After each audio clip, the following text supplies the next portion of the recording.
तो दोस्तों आज हो गई है 18 जनवरी और जो बड़ी खबरें हैं मुख्य समाचार हैं एक एक करके चलेंगे। तमाम बेहद बड़ी अपडेट्स आप तक आके इसी वीडियो के माध्यम से पहुंचाएंगे, इसलिए लगातार हमारे साथ आगे इसी वीडियो में बने रहिएगा।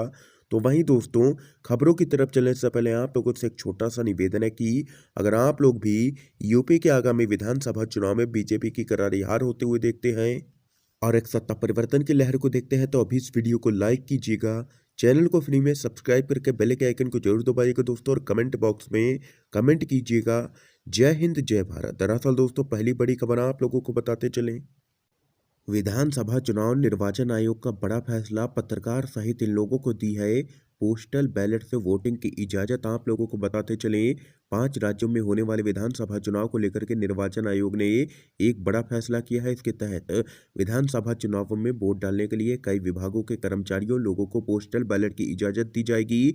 चुनाव आयोग ने नोटिस जारी कर कहा है कि पत्रकारों सहित कई क्षेत्रों में अपनी सेवा देने वाले कर्मचारी जो चुनाव के वक्त व्यस्त रहेंगे, उन्हें अलग से मताधिकार का प्रयोग करने की अनुमति दी जाएगी। इन कर्मचारियों को पोस्टल बैलेट सुविधा का उपयोग करने की सुविधा दी जाएगी। चुनाव आयोग ने अलग अलग राज्यों के लिए अलग अलग लिस्ट जारी की है, जिसमें मेडिकल सेवा, पुलिस, फायर डिपार्टमेंट, जेल, बिजली, जल, one, all India radio, Doordarshan, BSNL, railway, post जैसे कई यहाँ पर विभाग शामिल किए गए हैं। ये चुनाव आयोग का बड़ा फैसला है दोस्तों। अगली अपडेट आप लोगों को बताते चलें। यूपी चुनाव, विपक्ष की मजबूती के लिए गोरखपुर से योगी जी का चुनाव जीतना जरूरी है, बीजेपी पर तंज कस के बोले हैं राकेश टिकैत। आप लोगों को बताते चलें, उत्तर प्रदेश विधानसभा चुनाव में बीजेपी ने सीएम योगी आदित्यनाथ को गोरखपुर शहर से मैदान में उतरने का फैसला किया है। इसको लेकर के भारतीय किसान यूनियन के नेता राकेश टिकैत ने तंज कसते हुए कहा है कि योगी आदित्यनाथ को गोरखपुर से चुनाव जीतना चाहिए, इससे उत्तर प्रदेश में विपक्ष भी मजबूत होगा। राकेश टिकैत ने आगे कहा है कि विपक्ष को मजबूत रहना चाहिए, वो अपनी आवाज हाउस में उठाएंगे। योगी जी वहां से चुनाव लड़ रहे हैं, उनको वहां से जीतना चाहिए। ये यहाँ पर तंज कसा है। राकेश टिकैत ने सीधा इशारा है कि इस बार भाजपा की करारी हार होने जा रही है। ये यहाँ पर राकेश टिकैत ने इशारों ही इशारों में बात कही है और कहा है कि योगी आदित्यनाथ गोरखपुर से चुनाव जीतते हैं तो विपक्ष की आवाज यहाँ पर मजबूत होगी। इसके साथ ही एक और बड़ी खबर आप लोगों को बताते चले। शराबबंदी वाले राज्य में शराब से हो रही मौतों पर भड़के हैं चिराग पासवान। बिहार में राष्ट्रपति शासन लागू करने की मांग की है। जी हां दोस्तों, बिहार के मुख्यमंत्री नीतीश कुमार के गृह जिले नालंदा के सोहसराय थाना क्षेत्र में शराब पीने से हुई लोगों की मौत के बाद अब यहां पर सरकार घिरती हुई नजर आ रही है। सत्ताधारी गठबंधन में शामिल हिंदुस्तानी आवाम मोर्चा ने तो 3 कृषि कानूनों की तरह शराबबंदी कानून को वापस लेने तक की मांग कर डाली है। इस बीच आप लोगों को बताते चलें, प्रभावित गांवों पहुंचे लोक जनशक्ति पार्टी के प्रमुख चिराग पासवान ने राज्य में राष्ट्रपति शासन लगाने की मांग कर दी है। इसके साथ ही चिराग पासवान ने आगे कहा है कि नीतीश जी बताएं कि और कितनी मौतों का इंतजार कर रहे हैं। आपके गृह जिले में ही 12 लोगों की जहरीली शराब पीने से मौत हो गई। उन्होंने कहा है कि यह सब खेल शासन प्रशासन की मिली भगत के बिना संभव नहीं है। इसके साथ ही चिराग पासवान ने कहा है कि शराब तस्करों को शासन प्रशासन का संरक्षण मिल रहा है। बिहार में शराबबंदी के अलावा और किसी बात की चर्चा नहीं होती है। उन्होंने कहा है कि प्रदेश के मुख्यमंत्री से कानून व्यवस्था नहीं संभल रही है, अब राज्यपाल से मिलकर के कहा जाएगा कि बिहार में कानून व्यवस्था पूरी तरह से चरमरा गई है। समय आ गया है कि अब बिहार के अंदर राष्ट्रपति शासन लगा दिया जाए। ये यहाँ पर चिराग पासवान ने का बड़ा बयान सामने निकल के आया है। एक और बड़ी खबर बताते चले।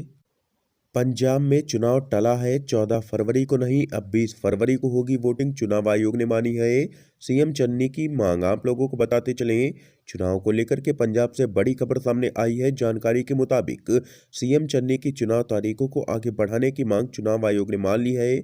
आपको बता दें कि पंजाब में विधानसभा चुनाव की तारीख 6 दिन बढ़ा दी गई है, यानी अब पंजाब में 14 फरवरी की जगह 20 फरवरी को वोटिंग होनी है। गौरतलब है कि पंजाब के मुख्यमंत्री चरणजीत सिंह चन्नी ने चुनाव आयोग से तारीख आगे बढ़ाने की अपील की थी। इसके साथ ही दोस्तों, एक और बड़ी अपडेट आप लोगों को बताते चले। यूपी चुनाव अखिलेश यादव ने लिया है अन्न संकल्प। बोले जिन्होंने किसानों को कुचला उन्हें सत्ता से करेंगे बाहर। जी हां दोस्तों, समाजवादी पार्टी के राष्ट्रीय अध्यक्ष अखिलेश यादव ने पार्टी कार्यालय में किसानों की मौजूदगी में हाथ में गेहूं और चावल लेकर के संकल्प किया है कि जिन लोगों ने किसानों को गाड़ी से कुचला है उन्हें सत्ता से बेदखल करेंगे, किसानों पर अत्याचार करने वालों को हराएंगे चुनाव में।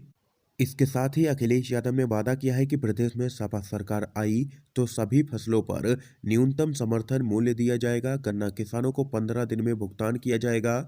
जरूरत पड़ी तो इसके लिए फार्मर्स रिवॉल्विंग फंड बनाएंगे। इसी तरह 300 यूनिट बिजली फ्री होगी और मुफ्त सिंचाई की सुविधा भी मिलेगी सपा सरकार आने पर। यह यहाँ पर कहना है अखिलेश यादव का। एक और बड़ी अपडेट आप लोगों को बताते चलें। यूपी के सियासी संग्राम में महबूबा मुफ्ती की हुई है एंट्री। कहा भाजपा से जान छुड़ाने का मौका है, वह सिर्फ लोगों को लड़ाना चाहती है। जी हां दोस्तों, आप लोगों को बताते चलें, उत्तर प्रदेश समेत अन्य प्रदेशों में होने वाले चुनावों में महबूबा मुफ्ती की भी एंट्री हो चुकी है। उन्होंने कहा है कि 70 साल पहले लोगों के पास देश को अंग्रेजों से आज़ाद कराने का मौका मिला था। आज हमारे पास मौका है बीजेपी से जान छुड़ाने का। यह उस आज़ादी से भी बड़ी आज़ादी होगी क्योंकि यह इस देश के टुकड़े करना चाहते हैं। ये हिंदू, मुसलमान, सिख, ईसाई को बांटना चाहते हैं, इन सबको लड़ाना चाहते हैं। ये यहाँ पर दोस्तों देख सकते हैं कि महबूबा मुफ्ती ने जनता से अपील की है कि भाजपा का पूरी तरीके से सूफड़ा जनता साफ कर दे। इसके साथ ही एक और बड़ी खबर आप लोगों को बताते चलें। गिरफ्तारी के बाद यति नरसिंहानंद पर हुई है बड़ी कार्रवाई। हरिद्वार में भाषण के लिए लगा है हेट स्पीच का चार्ज। आप लोगों को बताते चले, नरसिंहानंद को 2 दिन पहले महिलाओं पर अभद्र टिप्पणी के मामले में गिरफ्तार किया गया था। अब खबर आ रही है कि हरिद्वार धर्म संसद में मुस्लिमों के खिलाफ भड़काऊ भाषण देने के मामले में भी रिमांड पर लिया गया है, यानी कि चार्ज बढ़ा दिया गया है। और वहीं पुलिस ने यति नरसिंहानंद को कोर्ट में पेश किया था, जहां से उसे 14 दिन की न्यायिक हिरासत में भेज दिया गया। और आप लोगों को बताते चलें, यति नरसिंहानंद के खिलाफ आईपीसी की धारा 295 ए और 509 के तहत यहां पर केस दर्ज किया गया है। मुश्किलें बढ़ती हुई नजर आ रही हैं यति नरसिंहानंद की। एक और बड़ी खबर आप लोगों को बताते चलें। अखिलेश यादव का सियासी दांव। बोले चंद्रशेखर आजाद भाई की तरह मदद करना चाहते हैं तो उन्हें करनी चाहिए। आप लोगों को बताते चलें, यूपी में सियासी गठजोड़ का दौर चल रहा है। ऐसे में सपा का भीम आर्मी के प्रमुख चंद्रशेखर आजाद की पार्टी से गठबंधन नहीं हो पाया है। समाजवादी पार्टी के प्रमुख अखिलेश यादव ने भीम आर्मी के प्रमुख चंद्रशेखर आजाद की पार्टी से गठबंधन को लेकर के बड़ी बात कही है। उन्होंने कहा है कि मैंने भीम आर्मी के प्रमुख चंद्रशेखर आजाद को सीटें दी। अगर वह भाई की तरह हमारी मदद करना चाहते हैं तो उन्हें भारतीय जनता पार्टी को हटाने में मदद करनी चाहिए। ये यहाँ पर बयान सामने निकल के आया है अखिलेश यादव का। इस समय की आज की दोस्तों सभी बड़ी खबरें थी, मुख्य समाचार थे जो हमने आप लोगों तक पहुंचाए हैं यू एंड वीडीवी के माध्यम से। अगर आप लोगों को ये वीडियो पसंद आया हो तो इस वीडियो को लाइक कीजिएगा, ज़्यादा से ज़्यादा इस वीडियो को शेयर कीजिएगा ताकि आप सभी के दोस्त भी इन मुख्य समाचारों को जान सकें। वीडियो देखने के लिए दोस्तों आप सभी का बहुत बहुत धन्यवाद। जय हिंद, जय भारत।